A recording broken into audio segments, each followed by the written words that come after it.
శుక్లాంబరధరం విష్ణుం శశివర్ణం చతుర్భుజం ప్రసన్నవదనం ధ్యాయేత్ సర్వవిఘ్నోపశాంతయే.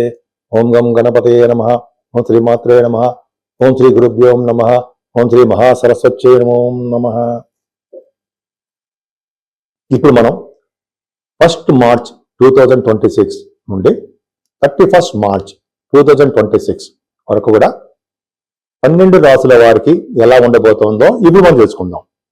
దానికంటే ముందర ఏ రాశిలో ఏ గ్రహాలు ఉన్నాయో తెలుసుకుందామండి. 26th మార్చి నుండి శుక్రుడు వస్తున్నాడు. గురుడు మిథున రాశిలో ఉన్నాడు, వక్ర గతిలో ఉన్నాడు. కేతు సింహరాశిలో ఉన్నాడు. అలాగే రవి, బుధ, కుజ, శుక్ర, రాహువులు కుంభరాశిలో ఉన్నారు. అంతేకాకుండా శనీశ్వరుడు మీనరాశిలోను, శుక్రుడు 2వ తారీఖు నుండి 2 మార్చి నుండి శుక్రుడు ఉచ్చ స్థితిలో మీనరాశిలో ఉండబోతున్నాడు. బ్రహ్మాండం, ఎగ్జాల్టేషన్కి వచ్చేస్తున్నాడు. రవి 15వ తారీఖు నుంచి మనకి మీనరాశిలో వస్తున్నాడు. ఇప్పుడు వాళ్ళు ఇచ్చే ఫలితాలు ఒక్కొక్కటి తెలుసుకుందామండి.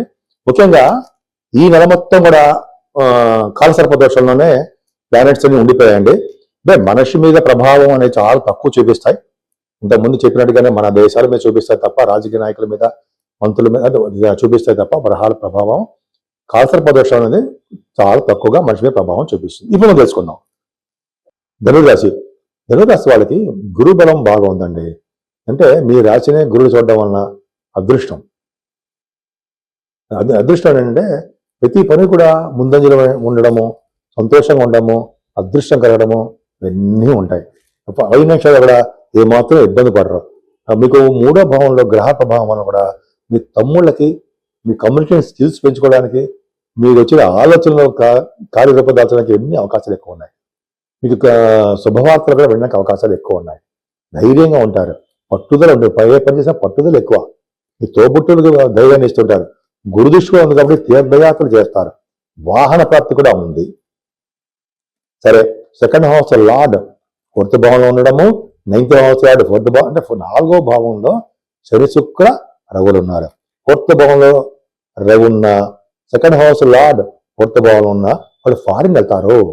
ఈ విధంగా ఫారిన్ వెళ్ళడానికి అవకాశం ఉందండి. రీత్యా వెళ్తారు. అలాగే శని, శుక్రుడు ఉన్నారంటే యాక్చువల్గా శని 4th భావంలో శని మంచివాడు కాదు కదా, నిజంగా మంచివాడు కాదండి. అంటే అనేక రకాలుగా ఇబ్బంది పెడుతూ ఉంటాడు. ఎందుకంటే మీకు అర్ధాష్టమ శని అంటాం కదా, అదొకటి ఉంది. కానీ అర్ధాష్టమ శుక్రుడు అని కాదండి, మీకు శుక్రుడు కూడా 4th భావంలో ఉన్నాడు కాబట్టి మంచిగా చేస్తాడు. రవి కూడా 4th భావంలో ఉన్నాడంటే రీత్యా బహుశా మీరు విదేశాలకు వెళ్తారు.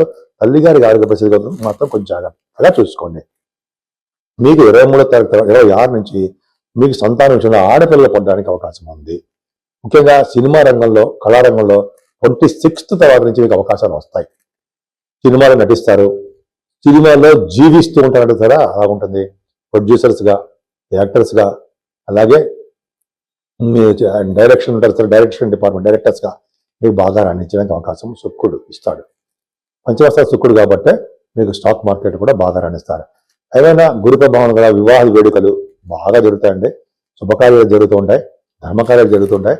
మీ భార్య భర్తల యొక్క సాంగత్యం బాగుంటుంది. మీకు బహుశా విదేశాలు వెళ్ళడము, దూర ప్రాంత ప్రయాణాలు చేయడము, తీర్థయాత్రలు చేయడానికే ఈ నెల మొత్తం కూడా డబ్బులు ఖర్చు పెడుతూ ఉంటారు.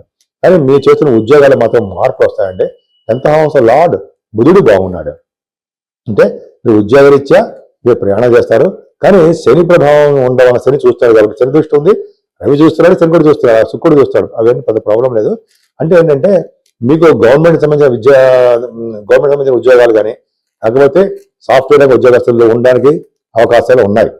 వాళ్ళకి డెవలప్మెంట్స్ ఉంటాయి, స్లోగా ఉంటాయి డెవలప్మెంట్స్. కంగారు పడాల్సిన అవసరం లేదు. ఈ వ్యాపార రంగంలో కూడా ధనం సంపాదించుకుంటారు అనడంలో ఏమాత్రం సంశయం లేదు. ముఖ్యంగా రియల్ ఎస్టేట్ రంగ వ్యాపారాలకి బాగా ఊపందుకుంటుంది.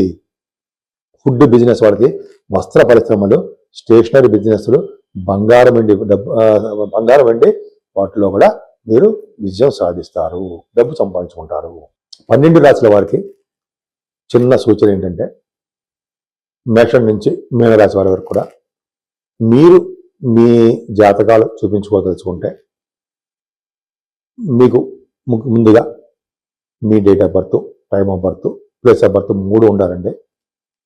నేను ఆది ఆస్ట్రాలజీ నుంచి చెప్తున్నాను. మన ఆది ఆస్ట్రాలజీనే చూస్తూ ఉంటాము, వేరే వాళ్ళు ఎవరు చూడరు, నేనే చూస్తూ ఉంటాను. ఆల్మోస్ట్ 35 సంవత్సరాల అనుభవం కూడా ఉంది నాకు ఆస్ట్రాలజీలో. 2000 ఇయర్లో ఎంఏ ఆస్ట్రాలజీ చేశాను. దానికంటే 2000 ఇయర్లో 26 ఇయర్స్ అయింది. అంతకంటే ముందర 10 ఇయర్స్ నుంచి 1990 నుంచి కూడా నేను ఆస్ట్రాలజీ అండ్ నేను professionally cost accounts officer government organisation చేశాను. గవర్నమెంట్ ఆర్గనైజేషన్లో సింగరేణి కాలేజ్లో చేశాను. సరే పక్క పెడదాం. సో ఈ అంత అనుభవం ఉంది కాబట్టి కొద్ది గొప్ప చెప్పగలను అని అనుకుంటాను. చెప్తాను కూడా, చెప్పిన కూడా చాలా జరిగాయి. మీకు విద్యలో కానీ, లేకపోతే వివాహం విషయంలో కానీ, చిల్డ్రన్ విషయంలో కానీ, లేకపోతే వివాహాలు అవ్వట్లేదని మ్యాచ్ మేకింగ్ కానీ ఇవన్నీ ఉంటాయి కదా, అన్ని పర్ఫెక్ట్గా చూసి చెప్పగలను. నేను ఆ కాన్ఫిడెన్స్ నాకు ఉంది. అంతేకాకుండా వాస్తు సంబంధించిన విషయాల్లో కూడా మీకు ఏమాత్రం డౌట్ ఉన్నా నన్ను కన్సల్ట్ చేస్తే నేను చెప్తాను. లేకపోతే మీరు వాట్సాప్లో మెసేజ్ పెట్టండి. షూటింగ్లో ఉంటే మనం చెప్పలేకపోవచ్చు, తప్పకుండా మీకు చెప్తాను. అంతేకాకుండా 12 రాశుల వారికి పరిష్కార మార్గాలు చెప్దామండి. ఎందుకంటే 12 రాశుల వారికి కూడా అంత అద్భుతంగా ఉండదు. ఎందుకంటే కాలసర్ప దోషంలో ప్లానెట్స్ అన్నీ ఉన్నాయి. అంటే మనకి నెగిటివ్ ఎనర్జీ వస్తుందా అంటే నెగిటివ్ తక్కువ ఉంటుంది. ఏదైనా మన జాగ్రత్త మనం చేసుకోవాలి. కాబట్టి రాహుకి మనం కాలసర్ప దోషం ఉంది కాబట్టి రాహు నుంచి కేతు మధ్యలో గ్రహాలు ఉన్నాయి. అంటే సవ్యకాల సర్పదోషము అంటాం. మనం అంటే ప్రతి రాశి వారికి కూడా అవకాశం ఉంటే కాళహస్తి వెళ్ళి రాహు కేతులు పూజ చేయించుకోవడం కంపల్సరీ. మనం అక్కడ వెళ్ళాము, ఆన్లైన్ ద్వారా చేయించుకుంటాము. ఇంకా చేయలేము, మన ఇంట్లోనే మన ఊళ్ళోనే రాహుకు సంబంధించినటువంటి నవగ్రహాల్లో కేతుకు సంబంధించిన పూజలు చేయించుకోవడం. అది కూడా చేయలేకపోతే రాహుకు సంబంధించినటువంటి స్తోత్రాలు ఇంట్లో చదువుకోవడము, కేతు గణపతి ఆరాధన, సుబ్రహ్మణ్య స్వామి ఆరాధన చేసుకోవడం వల్ల ఈ రాహు కేతుల యొక్క ప్రభావం తగ్గుతుంది. అమ్మవారి పూజలు కూడా చేసుకోవడం వల్ల అదృష్టం బట్టి మనకి రాహు కేతుల ప్రభావం తగ్గుతుంది. అంతేకాకుండా అమ్మవారి కనకదుర్గ అమ్మవారికి మనం పౌర్ణమి పూట కానీ అమావాస్య పూట కానీ హోమాలు చేస్తూ ఉంటారు. హోమాలు చేస్తే ముందర అంటే జస్ట్ అమ్మవారి హోమం చేసే ముందర నవగ్రహాలు కూడా మనం చేస్తూ ఉంటాం. సో నవగ్రహాలు చేయడం వల్ల ప్లస్ అమ్మవారికి హోమాలు చేయడం వల్ల చండీ హోమం ఈ 12 రాశుల వారికి నవగ్రహాల వల్ల వచ్చే దోషాలు చాలా మటుకు తగ్గుముఖం పడడానికి అవకాశాలు ఎక్కువ ఉన్నాయి. అంతేకాదండి, శనీశ్వరుడు కూడా మనం చెప్తూ ఉంటాం కదా, శనీశ్వరుడు దోషం కూడా చాలా ఉంటుంది. అష్టమ శని దోషము, అర్ధాష్టమ శని దోషము, ఏలినాటి శని ప్రభావం అంటూ ఉంటాం. సో ఈ మీకు రాశులు తెలుసు ఎవరెవరికి ఏమున్నాయో. సో ఈ రాశుల వారు కూడా శని దోషం తగ్గడానికి ఓం సం శనీశ్వరాయ నమః, ఓం సం శనీశ్వరాయ నమః, ఓం సం శనీశ్వరాయ నమః మంత్రం కానీ, లేదా మనం మందపల్లిలో పూజ చేయించుకోవడం కానీ, తిరునల్లారు వెళ్ళడం కానీ అవన్నీ మనం చేయలేము. మన ఊళ్ళోనే శనీశ్వరుడికి 7 శనివారాలు దండం పెట్టుకోవడం, ఆంజనేయ స్వామి వారి దర్శనం చేసుకోవడం, వెంకటేశ్వర స్వామి వారి దగ్గర అంటే దగ్గర కాదు, ధ్వజస్తంభం కొంచెం దగ్గరలోనే అఖండ దీపారాధన, ఒక పెద్ద ప్రమిదిలో ఒక ఒత్తి వేసి దీపారాధన చేయాలి. ఆ చేసిన పుణ్యం వెంకటేశ్వర స్వామి వారు శనీశ్వరుడికి ట్రాన్స్ఫర్ చేసి మనకు ప్రభావం తగ్గిస్తారని చదివాను ఎక్కడో, అది కరెక్ట్. తర్వాత శివాభిషేకాలు ఎప్పుడు మర్చిపోకూడదు. శివుడికి అభిషేకం చేసుకోవడం వలన సర్వదోషాలు సర్వ పాపాలు హరిస్తాయని చెప్తూ ఉంటాం మనం. కాబట్టి రాహు వలన కేతు వలన అసలు 12 గ్రహాల వలన వచ్చే దోషాలు 12 రాశుల్లో 9 గ్రహాల వల్ల వచ్చే దోషాలు కూడా ఒక్క శివుడు అభిషేకం చేయడం వలన, శివుడికి మారేడుదళం సమర్పించడం వలన, అలాగే పార్వతీ అమ్మవారిని పూజించడం వల్ల కూడా దోషాలన్నీ పరిహారం అవుతాయి అంటే సందేహం లేదు.